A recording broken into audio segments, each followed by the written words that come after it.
Home court, the way Dallas came here and had their way with us, we knew we had to come here and protect this home court. What was different for you personally? Myself, I just shoot. You know, just shoot. Don't worry about the results. Just shoot. Shoot some more and shoot again. So, you know, I just came out to be aggressive, find my shot, and just stay with it. You're right back in this series. What's going to be the key to tying this thing up on Monday? Let this one go. Get ready for game 4. Same attack mentality. Play as a team. Joining us here now, Mr. Clipper himself, Chris Broussard. Broussard, can your Clippers continue to rely on Paul George? Make this a series. Well, speaking of Paul George, is it just me or does it feel like every post-game interview is a referendum on his mental state? Is he feeling confident? Right. Is he being hesitant? Where is he at? You know, so it's just strange that way. But look, the Paul George to give you 31 points, 6 of 10 shooting from 3. And are we getting that Paul George the rest of the series? No. But we can get a Paul George who, and we will, I believe, get a Paul George who can play well enough for the Clippers to win this series. Paul George is going to give you 20-plus points every night. He's done it every single game in this postseason. That's 10 games. Now, it might be inefficient. It might not be the best game, but he's going to get his 20-plus points. And if Kawhi is truly unlocked, as he was in Game 3, and if that's the Kawhi we're going to see for the rest of the series, and just one role player per game steps up and breaks out. It was Nick Batum with 17 points in Game 3. Reggie Jackson has dropped a 20-piece here and there. 29, I think, in Game 2. Marcus Morris with the 7 threes, was it? In Game 7, 6 or 7 threes in Game 7 against Dallas. If they can just get one role player to step out of himself and play an exceptional game, plus Kawhi at the top of his game, Paul George's 20-plus will be fine. Of the 4 games remaining, I'm saying it's going 7. I think George will have one more excellent game as he did in Game 3. And he was very good in Game 2 as well. I think he'll have 2 very good games, or 2 good to very good games, and one more mediocre game. So, bottom line is he can play well enough as the second guy to Kawhi for them to win this series. How about that? Chris, we talked about this Friday, and what I asked for was an easy 30, and he gave us that 30. I don't think they win and they advance if you don't get Paul George playing this way. I hear you on that, but just an okay or an average or a good Paul George doesn't get the job done against the #1 seed, the Utah Jazz. Now, people continue to disrespect this team, but they're good, right? And we're talking about Donovan Mitchell all last week. Like, it's time to put him in the same conversation as LeBron and Steph Curry and KD, et cetera, et cetera. So if that's the case, then you need Paul George to play the way he played. And I just don't see that happening. And one of the reasons why you keep hearing him talk about his mindset, and that goes back to the bubble where he reveals, like, look, I start talking to a therapist. I'm dealing with some depression. And a lot of that has to do with confidence as a player. As a player, and anybody for that matter, when you lose your confidence, you are done. You are cooked. So think about what he was just saying in his press conference after, after when he was interviewed after the game. He was like, I just kept telling myself to shoot, to shoot, to shoot. If you're a player, any sport, and you're out there thinking about the results, if you're thinking about, wow, is Brandon Marshall going to say playoff P? Is Stephen A. Smith going to say this? Chris Broussard? Like, you're done. So for him to go out there and say, I don't care about what they're saying, and I'm just going to shoot, I don't care about the results, it says a lot to where he's at. Now, can he maintain that is the question. If he can maintain that mentality, then they may be able to come out this series. Yeah, listen, I'll give Paul George credit. We said on Friday, as Brandon alluded to, there had been 58 30-point games these playoffs by 21 different guys. Paul George was not part of that group, and now he is.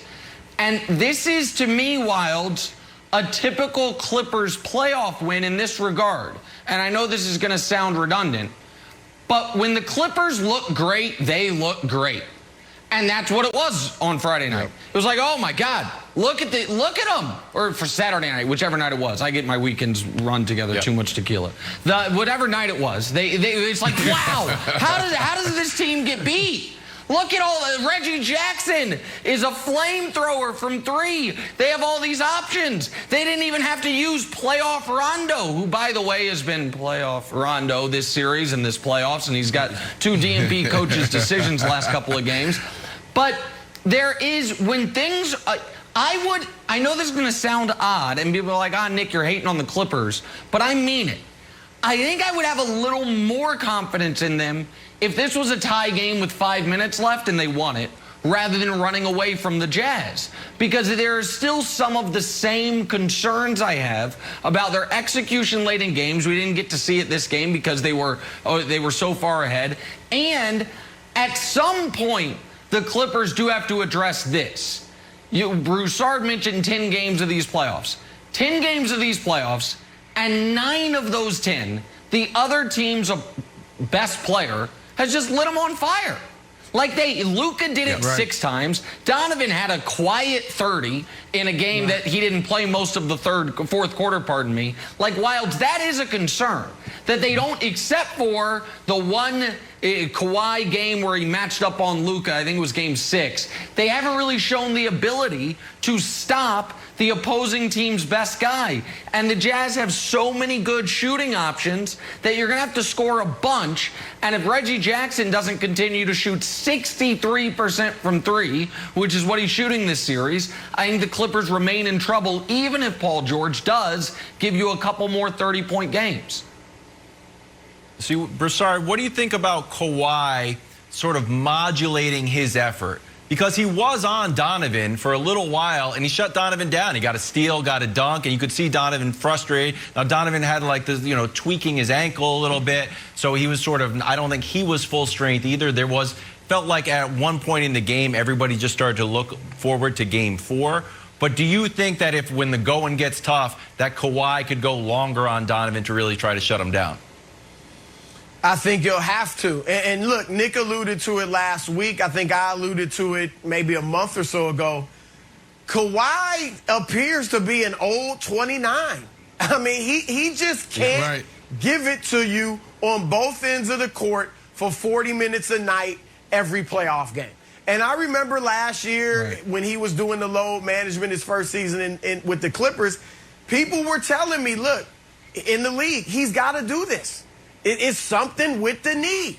I mean, like, it's not just a mental thing they were saying where he just doesn't want to play or whatever. He feels like he has to do it, and he does have to do it. Now, this year, credit to him, he played a lot of back-to-backs. He's obviously going every night in the playoffs. But I think the Clippers almost are like, look, we're going to try to win it without exhausting him on the defensive end. But when push comes to shove, if we absolutely have to put him there on the best guy defensively, then we're going to have to do it. And I almost think there's a deal, and he knows it too. We'll try to win without me having to guard Donovan, but if I got to, then I will. And listen, I was talking to an NFL scout about a player training down here in South Florida, and we're talking about him aging. And I was like, look, sometimes when you see like a Julio Jones, 32, we keep looking at the trends and we look at the data and say, okay, this player is done, because, the last 20, 30 years, when you hit this age, you see a dip in production. Well, a lot of times you need to do a little bit more research, and you need to do a deeper dive as a scout to see how does this guy take care of himself. So this whole load management thing, that's why I never was a fan of the discussion, oh, you're a bad player or you're not, one of the greats if you are actually load managing, because everybody's body's built differently. Kawhi, I've seen so many guys, throughout the week just trying to make it to Sunday or trying to make it to, a big game, whether it's on TNT or ESPN, whatever. So you have to figure out who you're dealing with, and you have to approach them accordingly. So you got Kawhi Leonard, and everything you're saying is correct. Like, this dude right now, he has to stand up every single game and give you everything on both ends. If not, then you're not going to see them advance to the second round. You're not going to see them have the year that they had this year. That's why it puts more pressure on Paul George. Paul George, stop thinking about the results. Stop thinking about what people are going to say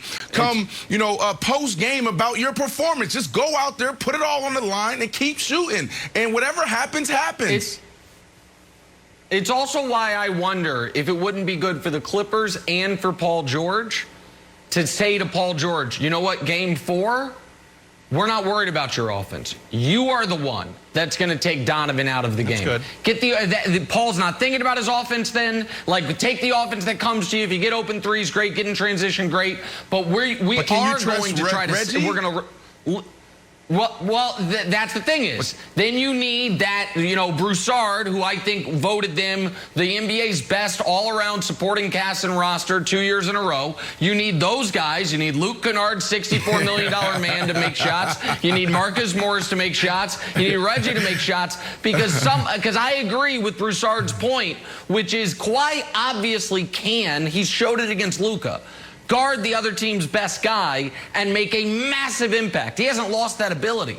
He just doesn't seem to have the ability to do it night in, night out because his body won't let him. So maybe you tell Paul George, Wilds, you do it, and maybe that takes some of the pressure off Paul George on offense and see if the Clippers can score enough. Kyrie left the stadium on crutches in a walking boot. What does this mean for the Nets in Game 5 on Tuesday?